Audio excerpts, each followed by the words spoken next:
das mãos cuidadas tá passando por aqui. Sinta ele aí, sinta ele aí.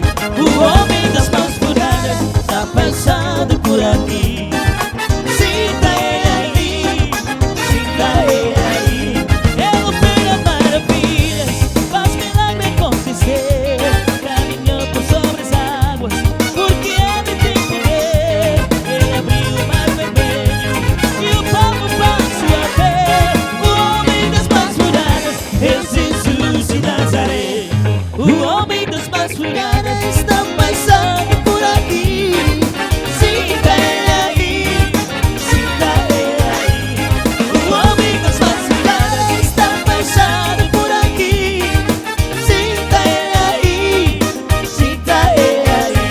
Mesmo a esperança morta, ele faz ressuscitar. Não existe impossível, não há como duvidar.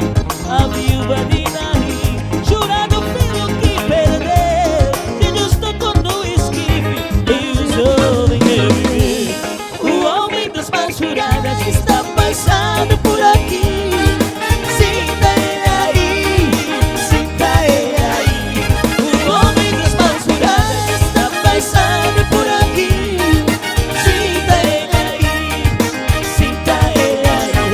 Lázaro estava morto, já fazia 4 dias.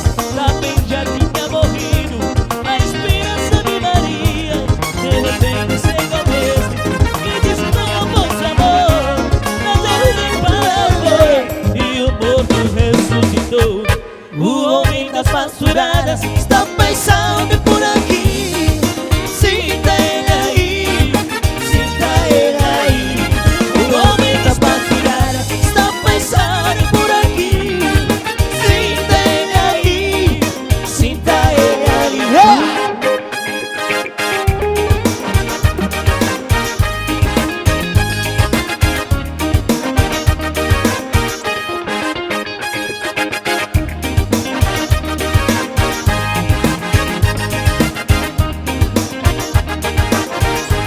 Deitado em uma cama, trouxeram um aleijado.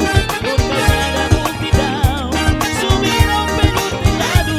Chegando ao frente o mestre, simplesmente lhe falou: levanta a caminhada, e o paralítico levantou.